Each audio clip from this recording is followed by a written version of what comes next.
빌립보서 1장 27절부터 28절 신약 318조 같이 읽겠습니다. 오직 너희는 그리스도의 복음에 합당하게 생활하라. 이는 내가 너희에게 가보나 떠나 있으나 너희가 한 마음으로 서서 한 뜻으로 복음의 신앙을 위하여 협력하는 것과 무슨 일에든지 대적하는 자들 때문에 두려워하지 아니하는 이 일을 듣고자 함이라. 이것이 그들에게는 멸망의 증거요 너희에게는 구원의 증거니 이는 하나님께로부터 난 것이라. 아멘. 복음에 합당하게 살았습니까? 복음에 합당하게 살았습니까? 라는 제목으로 말씀 전하겠습니다. 우리 올해 표어가 뭐였죠? 오직 복음에 합당하게 생활하라 라는 제목이었습니다. 그래서 한 해를 돌아보면서 우리는 과연 복음에 합당하게 살았는가 말씀을 통해서 또 그 은혜를 나누겠습니다. 우리의 몸 중에 심장이 있어요. 심장은 피를 공급하는 역할을 합니다. 우리 신체의 정수리로부터 발끝까지, 그리고 우리 모든 신체의 가장 작은 모세혈관까지 그 피를 공급하는 역할을 합니다. 근데 심장은 어떻게 해요?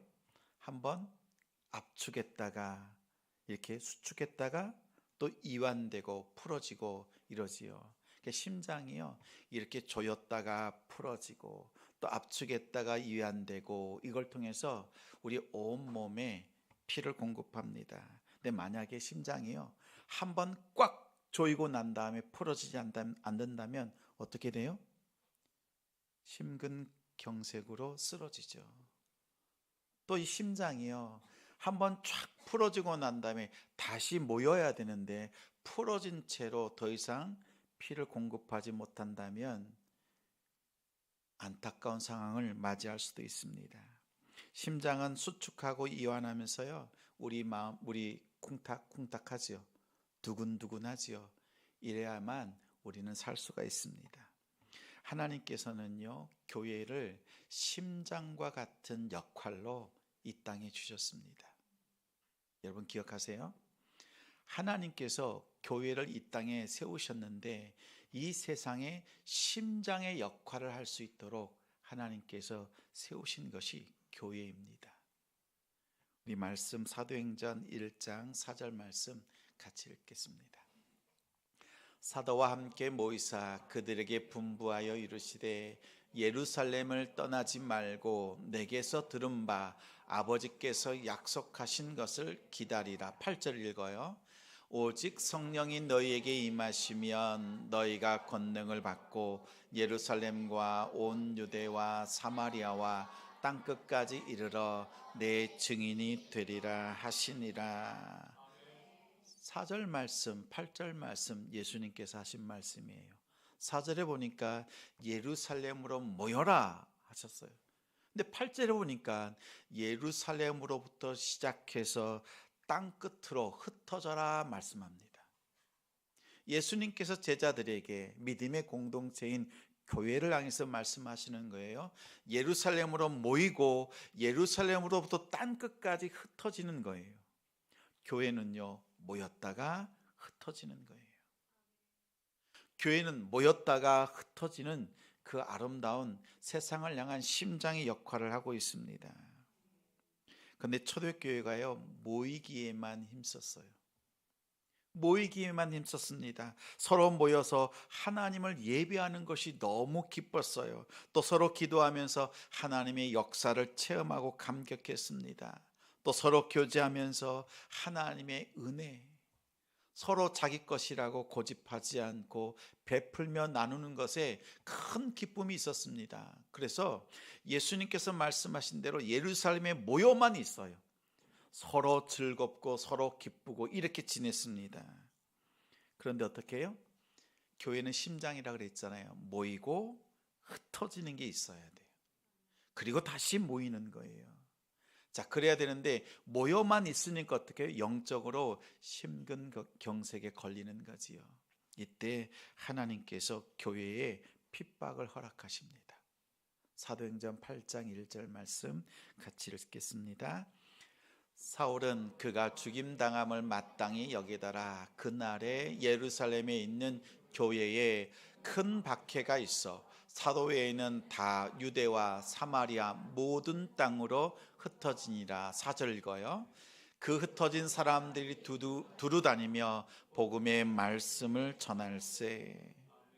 이렇게 똘똘 뭉쳐서 예루살렘 교회에 뭉쳐 있으니까요, 핍박이 있었어요. 스데반 집사의 죽음을 통해서, 순교를 통해서요, 핍박이 임했습니다.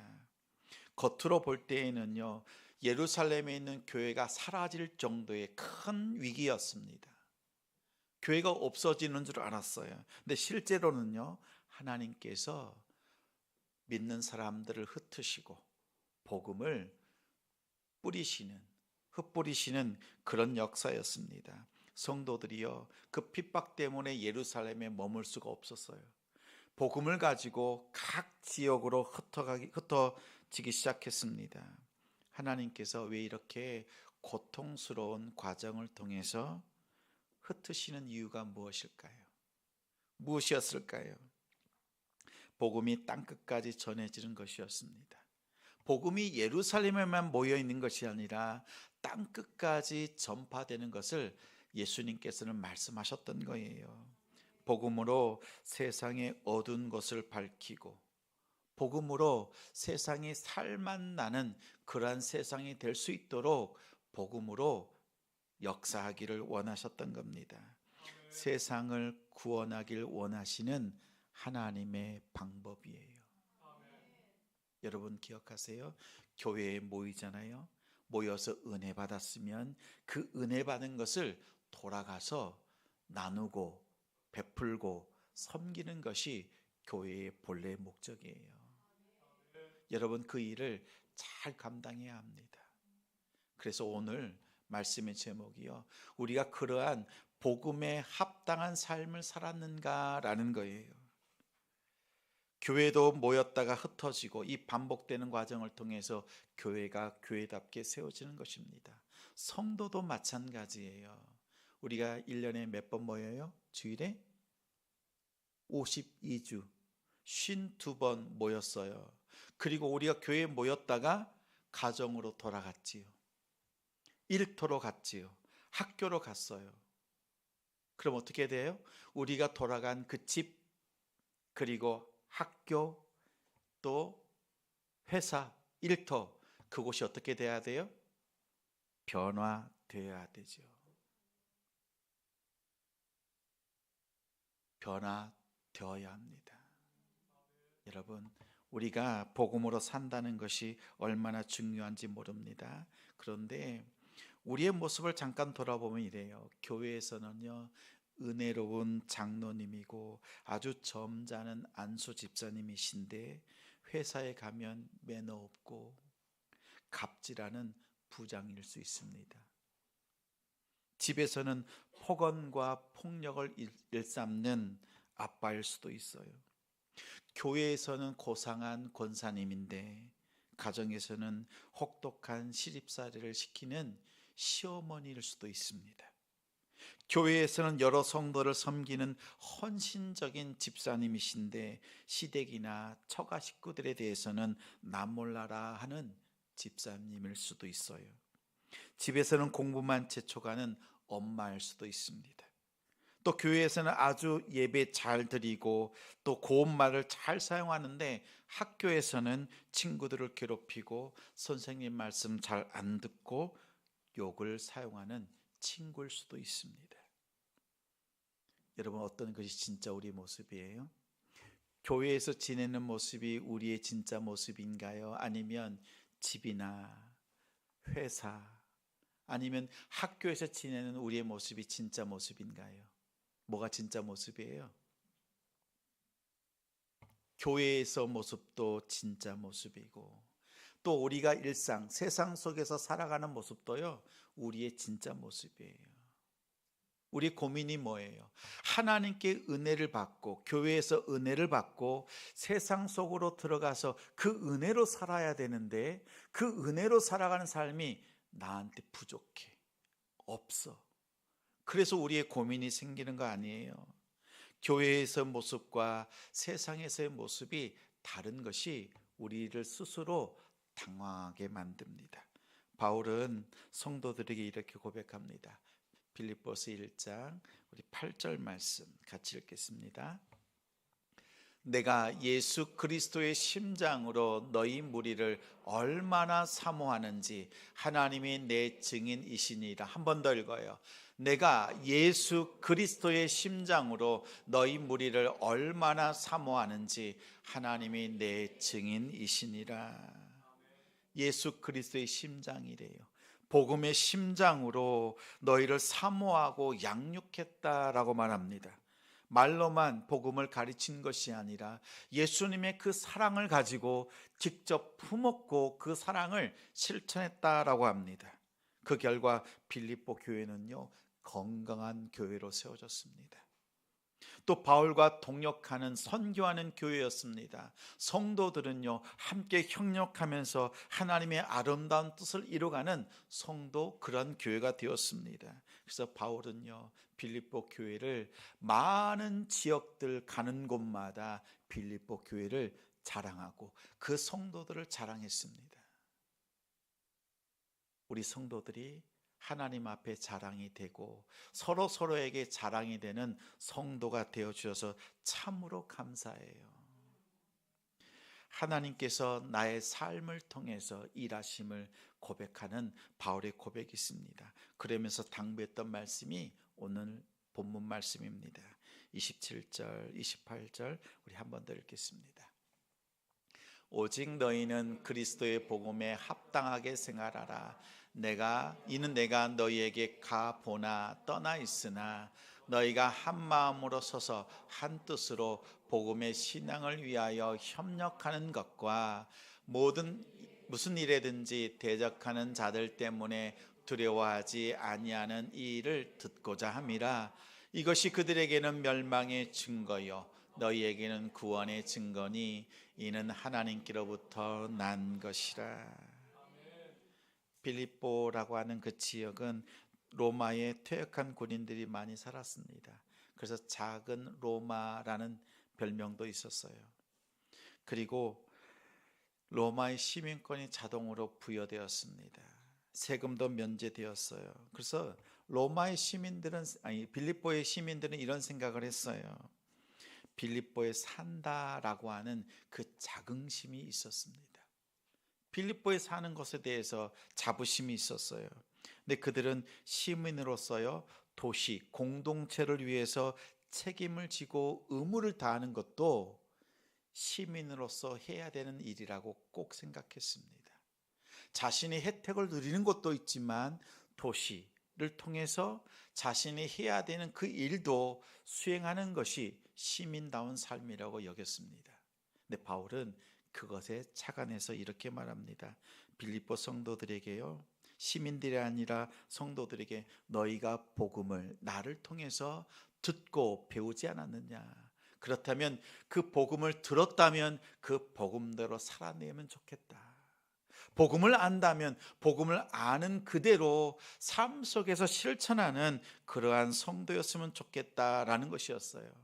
복음에 합당한 삶을 살라라고 하는 것은 복음이 주는 은혜를 누리는 것뿐만 아니라 복음에 대한 책임과 의무를 다하는 성도의 삶을 살아내는 것을 말합니다. 다시 말해서 복음을 가지고 그 은혜를 가지고요, 어떻게 해요? 집으로 가서 은혜로 살고, 학교에 가서 그 받은 은혜로 섬기는 것이고, 일터에서요, 내가 받은 그 은혜를 가지고 일터에서 살아가는 거예요. 이것이 복음에 합당한 삶을 사는 것입니다. 말씀을 준비하면서 언뜻 떠오르는 우리 성도의 고백이 있었습니다. 어느 날 한 성도가 저한테 이렇게 부탁합니다. 목사님, 기도해 주십시오. 무슨 일입니까? 근데 이 성도가 하는 얘기가요, 잠을 잘 때마다 가위에 눌린대요. 목사님 기도해 주십시오. 기도했어요. 하나님 가에 눌리는 일이 없도록 평안한 잠을 주십시오 라고 했어요. 그 다음날 전화가 왔어요. 목사님 가에 눌리는 것이 없어졌어요. 제가 깜짝 놀랐어요. 어제 분명히 기도했는데 그 기도한 대로 응답이 있는 거예요. 생각했지요. 내 능력인가? 누구 능력이에요? 하나님의 능력이 기도를 통해서, 믿음의 기도를 통해서 순종하는 성도에게 역사되어진 것이었어요. 또 올해도 우리가 이런 일이 있었어요. 우리 성도의 가정에 우리 권사님의 기도 제목이었습니다. 십수년간 영업을 했던 가게를 정산합니다. 청산해요. 그런데 이 가게를 이어가야 될 뒤에 인수를 받아야 될 사람이 있으면 좋겠다라는 거예요. 만약 인수할 사람이 없으면 이 가게를 다시 원상복구해야 되는데 수백만 원이 드는 거예요. 근데 기다려도 안 와. 될 듯 하면서 안 돼. 근데 며칠 안 남았어. 이제 안 될 것 같다. 근데 기도하는 거죠. 하나님 도와주세요 라는 거지요. 근데 어떻게 해요? 하나님이 이틀인가 남겨놓고요. 딱 인수할 사람을 붙여주시고 그 일들 하나님께서 풀어가시는 거예요. 누가 보면 우연이라고 그러지요. 어떤 사람은 이렇게 생각했대요. 기도한다고 되냐? 어때요? 기도하니까 돼요. 이 작은 일이잖아요. 그런데 하나님께 기도했더니 하나님께서 그 작은 일도 기도하는 사람을 통해서 하나님께서 이루시더라라는 거예요. 제게 늘 기도의 제목이 있어요. 우리 가정의 남편의, 우리 아내의 가정의 복음화를 위해서, 가정의 복음화를 위해서 기도 제목들이 늘 올라옵니다. 근데 기도하면서 이러는 거죠. 목사님, 기도합니다. 믿음을 다해서 기도해요. 근데 기도하면서 생각이 들어요. 근데 정말 올까? 근데 우리 이 자리에 계시지만 그 이야기를 풀어보면요. 잠깐 잠든 듯 했을 때 그 마치 환상처럼 음성이 들리는데요. 세 가지를 선택해라. 근데 두 가지는 생각이 나지 않아. 근데 한 가지, 주의 종을 붙잡을래 라고 할 때요. 주의 종을 붙잡겠습니다 라는 거 있죠. 그로부터 지금까지요. 신앙을 다시 회복하고 이 자리에서 함께 예배하고 있어요. 여러분 보십시오. 하나님께서 우리 구원의 길로 인도하시는데요. 하나님은 지금도 역사하세요. 우리의 생각과 우리의 전혀 기대하지 않았던 방법으로 하나님은 일하고 계십니다. 우리가 눈물로 기도했던 그 기도가요, 땅에 떨어지지 않습니다. 최근엔 이런 일도 있었어요. 성도가 등록을 했습니다. 등록 신방을 하겠습니다 라고 해서 주일에 등록 신방을 잡았어요. 근데 며칠 있으니까 또 연락이 왔어요. 목사님, 제가 주일날 등록 신방을 잡아놨는데 그날 출근을 해야 합니다. 사장님께서 그날 보고를 한다고 그날 안 됩니다 라고 한 거예요. 근데 제가 많이 기도했거든요. 꼭 가야 될 시간인데 하나님 어떻게 해요? 그러면서 이렇게 대답했습니다. 기도합시다. 네. 그 다음날 또 연락이 왔습니다. 목사님, 보고 시간이 하루 땡겨져 가지고요. 토요일날 보고하게 되었어요. 그래서 주일날 등록 신방을 갔습니다. 등록을 신방을 하고 거기서 함께 기도를 했습니다. 근데 그 자녀가 이번에 고3 시험을 봤거든요. 그런데 그 결과를 보니까 한 곳에 합격을 했어. 근데 마음에 들질 않아. 가고 싶은 학교가 있어. 두 군데가 있는데 그 중에 두 군데가 다 예비로 걸려 있는 거예요. 근데 그 다음 주 화요일 23일까지 예비가 떨어지고 합격 발표가 와야 되는데 소식이 없는 거예요. 집사님, 혹시 학교에서 연락이 오면 저한테 가장 먼저 연락해 주십시오. 그 소식을 기다리고 있는 거예요. 근데 주말이 지나고 월요일이 지났는데도 답이 없는 거예요. 아, 어떡하지? 그러고 있는데요. 저녁 때쯤에 6시쯤에 연락이 온 거예요. 학교로부터 합격 통지가 된 거지요. 이분이요, 딸에게 이렇게 얘기합니다. 목사님 기도법 엄청 세다. 사장님 보고 시간도 바꿨고 하나님께서 너 합격시켜 주시는 그 기도 이렇게 함께 해 주셨다, 이 얘기를 하는 거예요. 제가 가슴이 철렁했습니다.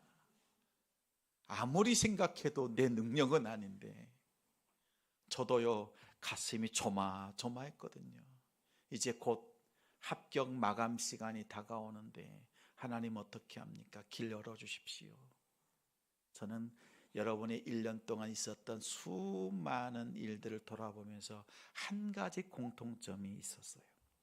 믿음으로 기도하고 믿음으로 순종한 사람에게 하나님은 역사하시더라.